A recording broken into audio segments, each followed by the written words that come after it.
A Matrice si è sentito un elicottero poco fa, però qui non c'è nessuno. E avete delle notizie del sindaco? Sta arrivando? Sì. Che cosa ci può dire? Che cosa sta vedendo in questo momento? Sta vedendo tutto rotto, tutto per terra, le strade rotte, la macchina era rotta, ha fatto un disastro. Anche le strade sono venute giù? Sono venute giù le case, tutto. Io mi sono fermato per poco. Lei che cosa ha fatto durante la prima scossa? Si è precipitato in strada? Ho avuto il tempo di vestirmi almeno e poi precipitato per strada, ma si passava male, tutte le macerie, tutto sfasciato. Sono rotte le condotte dell'acqua, un disastro. E lei era da solo in casa? No, c'era mia sorella, mio cognato. E voi comunque vi siete salvati, siete usciti sì, immediatamente dalla casa e siete andati in strada? Subito. Però qui c'è una signora che non risponde, la casa è crollata completamente. Amatrice è un paese abitato prevalentemente d'estate? Sì, adesso era il colmo proprio, tanta gente. Quante persone ci saranno state quindi in più? Non lo so, le persone tante ce ne sta adesso. Dalla Protezione Civile è stato definito un sisma severo, quindi lei ha avuto mai esperienza diretta di un terremoto in quella zona? Sì, qualche cosa aveva fatto prima quando ha fatto all'Aquila, però non era così. E qui è proprio forte, non so.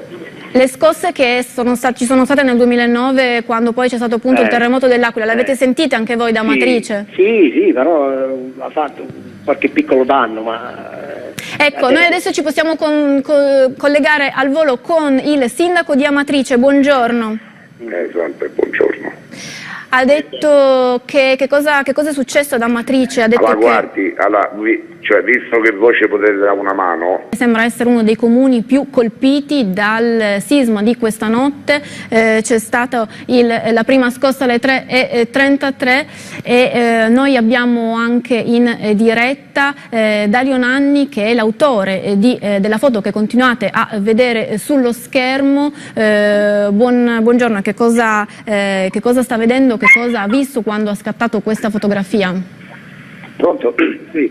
Qui siamo a Spelonga, ci sono stati diversi crolli, non ci sono vittime. Abbiamo fatto una rassegna, un esame del paese, siamo a 1000 metri, un paese zeppo di gente in quanto è in atto un festeggiamento molto importante. Non ci sono vittime, perlomeno qui a Spelonga, ma ci sono. But the question is going to be, is this going to stop? Are we going to keep feeling these tremors, and is there going to be more damage with each of these aftershocks? That's obviously the question. And certainly, as I said, the way we felt it here in Rome, it's hard to imagine what it must have been like close to that epicenter. It must have been absolutely terrifying to have been there at the epicenter. As you mentioned, the aftershocks, which Jenna Pursley from the USGS made clear were still taking place. Have you felt anything more there in Rome? Yeah, about 15 minutes ago, we felt another aftershock that shook the building. Again, I'm on a fifth floor building in the center of Rome, and it really shook the building. And people are out on their balconies. I went out on mine. People are out, wondering what went on. There are car alarms going off. The alarm, the bottom of the building where I live was going off. People, are feeling these aftershocks. Of course, the building. This is a long way away. I'm not suspecting we're going to see any significant damage, but maybe cracks in walls and things like that in Rome. But definitely, it was felt in the center of Rome. And Bobby, tell us a little bit more about this region that this quake struck. You mentioned that is an area that people have holiday homes in. You mentioned that it would be quite densely populated at this time of year. Give us some sense of the environment that we're talking about.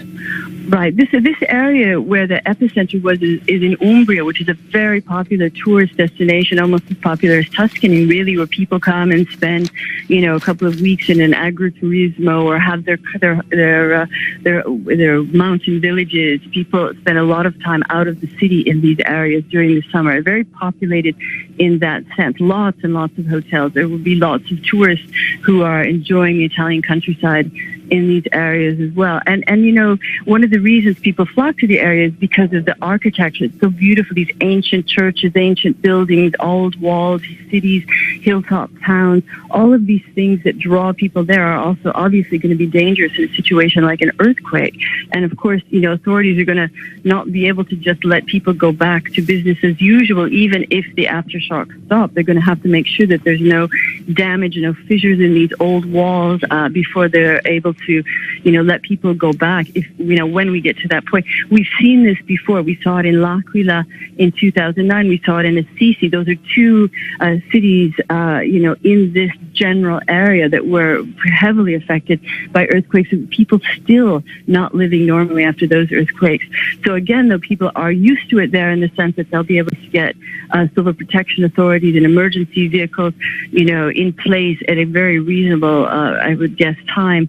But it's obviously not going to be of much comfort to people who have, gone out into the streets whose balconies have fallen off their houses, which are the kinds of pictures we're seeing on the Italian media so far.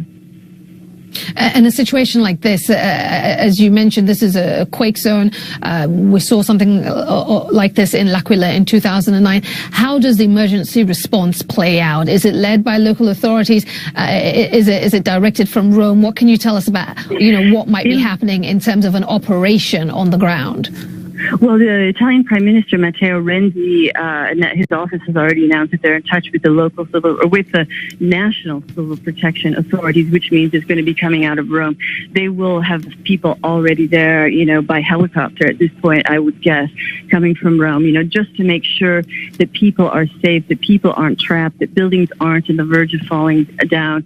We also saw a few years ago an earthquake in Emilia-Romagna, which was a little bit further north, in which we saw these old bell towers falling down in the days after the earthquake. A lot of the problem, as I mentioned before, is just that these structures are so old. That's what obviously draws people to live and visit this area. But because they're so old, 200-300 years or more old, they're not that safe, especially in a situation like an earthquake. But this is an earthquake zone. This is a place where earthquakes and tremors are felt quite frequently. None, of course, as strong as this. This is a very, very strong earthquake, according to the local authorities here and according to the USGS, the one that struck it first at 3:36 this morning local time, and about an hour later, 4:45 a.m. local time, we felt another tremor that was that the U.S. Geological Survey and others have noted as well. All right. Bobby Nadeau, I know you want to go and work your sources, make some calls, do some things to get some more information for us. We're going to let you go. We will come back to you shortly. Thank you for the update. And meteorologist Pedram Javaheri. Pedram, I know you've been looking at the models. What have you been seeing? What can you tell us?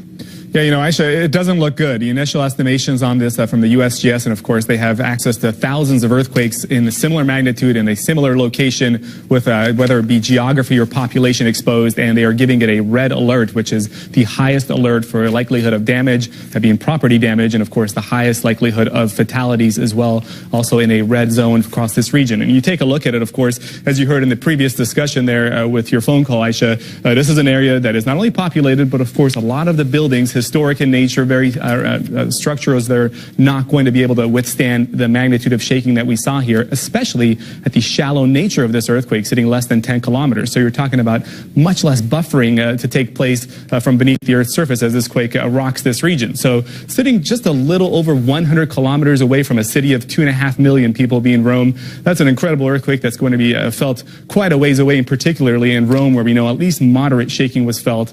And since this quake struck at 3:30 in the morning, that's something else worth noting. When you're talking about people being asleep potentially during this time, we often say quakes do not kill people. It is structures that kill people, and at 3:36 in the morning, the vast majority of these people are going to be inside structures. So that's something that's certainly worth following over the next couple of hours as we learn more about what's occurring here. But here's the information, the latest information we have of this quake. And at that 6.2 magnitude, 10 kilometers is actually the standard depth USGS provides to all earthquakes when the information initially comes in. They can modify this, bring this down, even make it more of a shallower number. But of course, the quake has already occurred, so the damage already in place. So now we're going to watch and see how many aftershocks come from a quake like this. And historically, I can put the numbers there in perspective for you of how many aftershocks you see. But just take a look at what's occurred across this region with 6.5 million million people having felt strong shaking across this area. You work your way to the very strong categories, surrounding areas around the initial area of impact. There are 231,000 people felt very strong shaking,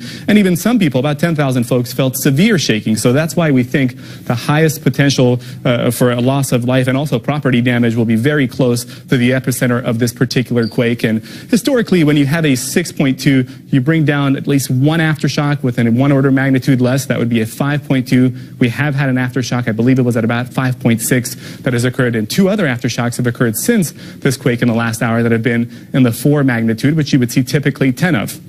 So once the ground has already been destabilized, you get these quakes that follow suit. It's going to cause more and more damage until people get away from their properties that have now been jeopardized across this region of Italy. And of course, the information there at this point just limited. We're learning more and more about what's occurring with this particular earthquake. But I can just look at some of the data from the USGS, and they're saying estimated economic losses could exceed about $1 billion in damage based on historical quakes across this region of similar magnitude and similar depth. So they're giving it about a 35% likelihood that would be $1 billion damage or more. That is the highest percentage block they're giving to the amount of property damage that's potential with this. So Aisha, this is certainly a story that is going to be something worth following over the next couple of hours. Is oftentimes you can tell with earthquakes if they're serious or not, but because of the area this is located in, it has the potential to be very serious. Yeah, it certainly does. And Pedram, not to put you on the spot, but this 6.2 quake that we are discussing now, give us some perspective on this quake compared to what we saw in L'Aquila in 2009, which caused an extraordinary amount of damage. Yeah, you know, it's going to be incredible because that depth is really what's important. So oftentimes people hear the magnitude and they think 6.2, not much. Across parts of Asia, you will see multiple 6.2s and greater on a daily basis, but the depths are several hundred kilometers deep. So at this magnitude, Aisha, and with what USGS is telling us now based on historical data in this particular region, quakes of this magnitude do cause a lot of damage and a lot of loss to life across the area. In fact, they have an estimated fatality placed on this with the percentage blocks there, and also a 35% chance. That's the highest percentage they're giving to any fatality number. That would be at least from 100 to 1,000. It's a big gap of numbers, but it is likely that the number of lives lost with a quake like this would be between 100 to 1,000. So it gives you a little bit of a sense of the severity of it as well. Yeah, indeed. Pedram, we appreciate it. Do stand by for us. I want to bring in Bobby Nadeau once more, CNN contributor, who's joining us on the phone from Rome, and she felt the quake there. In fact, it woke her up. Bobby, what are you seeing now? I know that you're monitoring local media.